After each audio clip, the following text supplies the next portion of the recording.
Shang the Artist here, peace and power, family. And I'm going to say this, and I'm going to only say this once.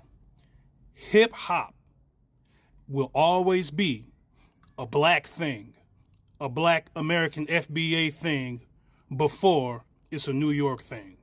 I'm going to repeat that again. Hip hop will always be a black FBA thing before it's a hip hop thing. Let me explain. First and foremost, this is no shade thrown at any particular city, and this is no shade thrown at any particular group, any particular ethnic group. This is not what this is. This is pure facts. And these are the facts. We respect the Bronx. We respect New York hip hop. We respect the Bronx. We respect the growth of hip hop within the Bronx. But how can I put this? The Bronx bore a great mighty tree. Let's just put it that way. And that tree is the tree of hip hop. I'll give it to the Bronx for nurturing and taking care of and feeding this now very huge world-renowned tree known as hip hop. But this is what I'm saying. As a black American, that tree began with some very mighty roots. And I know that people don't like to hear this, but those roots go down to the South. And argue me down all you want, it doesn't matter to me. Those roots go to the South. And here's why. Some of the earliest quote unquote rappers you can think of, some people say Dolomite. Rudy Ray Moore, he was one of the first to be rhyming words and stuff like that. Muhammad Ali, he was rhyming words and rapping and stuff like that. Who else? Pigmeat Markham, Here Comes the Judge. That's another man or a rapper, and these guys were rapping. The roots of all of these men go down south, okay? None of these men's family were born and raised in New York City, okay? These men come from the South. You got people out here saying that if you're not from New York, then you don't have no say-so. That's not going to fly, partner. That's not going to fly with a lot of people. That's not going to fly on the West Coast. That's not going to fly down south. That's not going to even fly in the Midwest.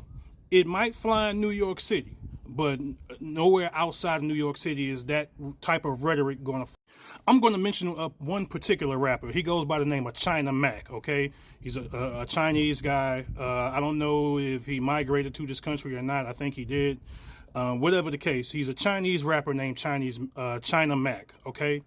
Now, China Mac is using some of this same rhetoric, and he said before hip-hop is a black thing, it's a New York thing. So, with his words, China Mac is above me, a black African American, a black American rapper and entrepreneur. Okay? So, I have to fall back and let China Mac put himself, a immigrant, a foreigner whose family is don't even have lineage to this country. I have to fall back and let him claim hip hop over me because he was born in New York or because he lives in New York. Nah, that's not going to fly. I'm not going to let it fly. And most people on the West Coast and in the South, they're not going to let that fly either. So, y'all can go ahead and wrap up this rhetoric about if we're not from New York, we don't have a say-so. Me personally, I'm from D.C. And since I was a kid, for a long time, I'm 46 years old. Now, I know I wasn't there at the beginning and all that stuff, and wasn't even born in the Bronx or New York at all, okay? But I do understand that D.C. and New York in the early days had a camaraderie, okay? We brought go-go up to New York. And as far as the style of the dress and the music in New York, it would come down to D.C. pretty much weeks after something started in New York. In New York, when niggas started flipping their collars up and wearing their collars up, niggas in D.C. started doing that. weeks after it was came out in New York. The New York WAP. We call it the New York WAP in DC. In New York, it's just called the WAP. But DC, we called it the New York WAP because we understand the roots in which that dance came from. So we called it the New York WAP. You see what I'm saying? So there was always a camaraderie between DC and New York. We gave y'all Trouble Funk and pump it up. Y'all gave us LL Cool J and Run DMC and Herbie Love Bug with Salt and Pepper and Kid and Play and Sweet Tea and all the go-go beats that they used to rock to.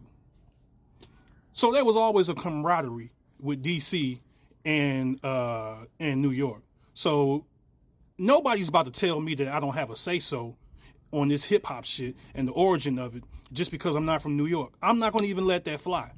So, yeah, like I said before, family, that rhetoric about not being from New York and having nothing to do with it, that's not going to fly. At least not with me, it's not. So, one love, hip-hop for life, and that's it, y'all. You know, we wish peace, love, and happiness to everybody. Us Black Americans, that's what we truly wish. Peace, love, and happiness for everybody. We just want the respect that we that we deserve, and we don't want people coming in trying to colonize our culture. And that's it. Peace and power, family.